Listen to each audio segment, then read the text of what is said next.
Okay, it's recording. All right. Okay. Well, hi, it's good to see you today. And Aaron, just shuffle the cards. It's not important how you shuffle, it's just important that you put your energy on the cards. And as you shuffle, just concentrate on the aspect of your love life. You know, you are a Cancer, so that means that there is a sweet, tender side to you with relationships, much like your totem animal, the crab. You know, hard on the outside, but once you crack the shell, it's very sensitive and very open and given to long memories. So Cancer, I tell all my Cancer clients to make sure that they want to create the type of memories with the person that they meet. So you start off saying, well, what do I want to remember about this person? And then that does a lot about what type of relationship you want to have. Okay?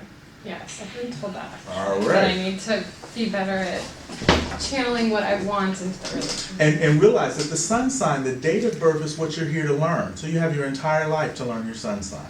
So with your left hand, because that's the intuitive feminine side, make 3 separate stacks of any size, and then you'll choose one of the stacks. Okay. Which stack? I like the big one. All right.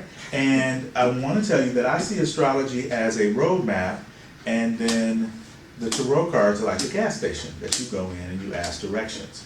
So you will always be born on July 15th as a Cancer.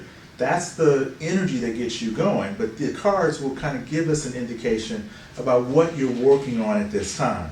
Okay. Just recently in the past, the Sun of Cups represents a romantic, erotic side of a person coming toward you. Parsifal in myth was the one who found the Holy Grail. So you're very much interested in love as a divine, unconditional aspect with someone. It doesn't mean that you don't set boundaries or set definite indicators about what you want and don't want. It just means that you try to see things in the big picture. It's the spirit of the law versus the letter of the law. And the Sun of Cups is erotic and poetic and musical. Sometimes I see this as when you're interested in someone who's born in the sign of Pisces. So if your mate or someone you're interested in is born in late February or March, I tend to give this card to Pisces, or any water sign male, Cancer, Scorpio, or Pisces. Presently, you're looking toward not burning out. So you don't want to be overly enthusiastic, overly rushing in, and missing certain things that I don't necessarily think that there's so much red flags as they're just bright pink flags, you know? So you just want to be aware of those areas where you want to have more patience and letting the relationship develop organically than pushing it faster than it needs to go, skipping steps, so to speak. Which is kind of true so far. Okay, well, also being a Cancer, realize that you're the beginning of summer. Signs that begin the seasons want to go as quickly as possible using the element.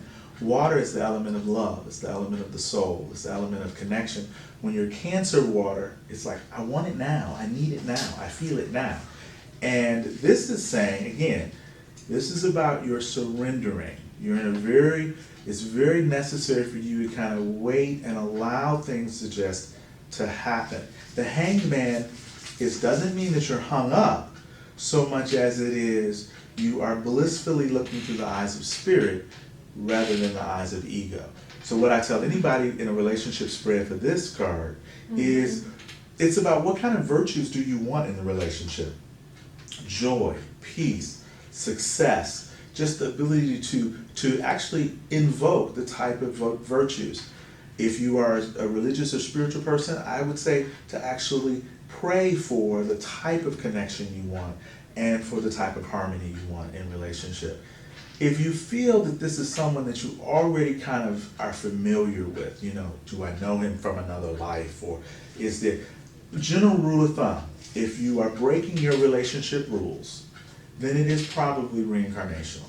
We all have rules. You know, oh, I won't go out with someone who has children, and then you meet some guy who has children and you're going out with him. Or I won't go out with somebody who lives more than 200 miles from me and he lives 250 miles and you go out with him. So this card suggests that you feel like you're returning to someone that is very familiar, that you're coming in from out of the cold, that there are similar values. the image I'm getting is it's like your lives are being braided together. You know, you're one strand, he's one strand, and then there's a third strand that represents the relationship. And this symbol in the I Ching represents returning, the returning of the light, which goes to the winter solstice. So this tells me that about the winter solstice going into late December, going into 1st of January, is where you can fully expect this relationship to go to that level of what you want. Should you not edit yourself? When this card shows up as in the challenge, it represents the part of you that says, oh, this is too good to be true. So it's the self-sabotaging part of you. So you have to be very careful that you allow yourself to trust what you see, because it's the sun. Yeah. And your birthday is coming up. So it's very important that you and this relationship person that you celebrate yourself in this relationship. Yeah. Also, when I see the sun, to use the metaphor of weather, no cloudy days. So if you do feel cloudy, don't allow those moods to come on, but don't edit. Don't force the sun out. Just say, hey, I'm not feeling well today, or I'm in a more Seattle-like mood instead of Arizona. What's helping you is that you are very much about your profession right now. So the King of Swords is that you're developing your brain power. So this is the part of you that you're not fully invested in this relationship yet because you have other concerns about your career and about your status and about your causes that you are taking up. It's very important that both of you look to the past about relationships that are still kind of hanging on. Imagine that you're both ships and you still have barnacles attached to your the shell of your ship. So you need to kind of get rid of that. And it suggests that around the end of the summer is when I think you'll both trust each other even more, that your past relationships or past fantasies or past issues will be expunged, sort of like a prisoner getting a stay or clemency, so to speak. Right. But the negative of this, because most people get fearful when they see the death card. And it's creepy looking. Well, the death card represents, in relationship, think about it, that cards are, or at least the way I interpret them, they go with different areas of the life. I'm obviously going to look at this card differently in a relationship spread than I will in a spread about money. Mm-hmm. Because death, in marriage, one of the marriage vows is to death do us part. Yeah.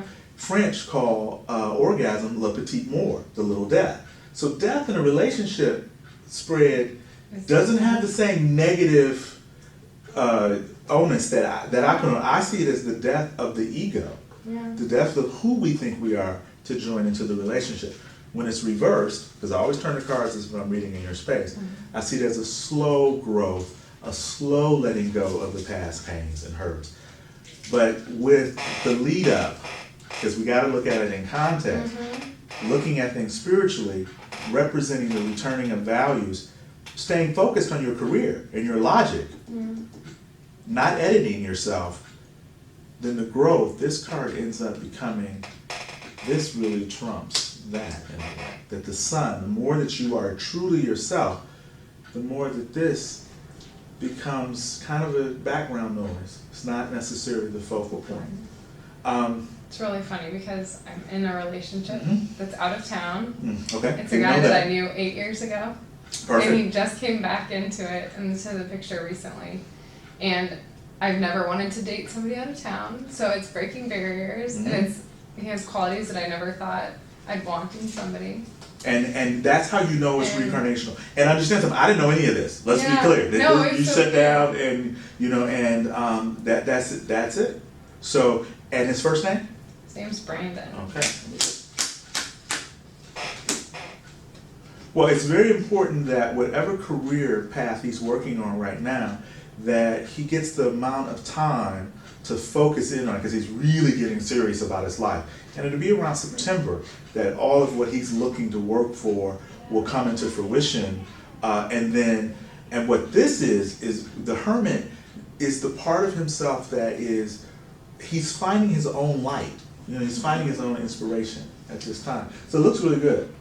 Oh. Yeah. That's exciting. Cool. It's been fun, and I'm unsure of where it's going, but Well, this says, the death card says that live each day as if you only have 6 more months to live. Okay. So exalt in your passions and allow yourself to really be vulnerable to the what I call the buffet of human feelings. That's scary. Well, that's part of the lesson though. That the cancer, part of the lesson of cancer is to trust that you are connected to the source of your feelings, of all feelings. Yes. Thank you. Thanks, That was good. Let's So stop it. good. That was really good. That was great. Couple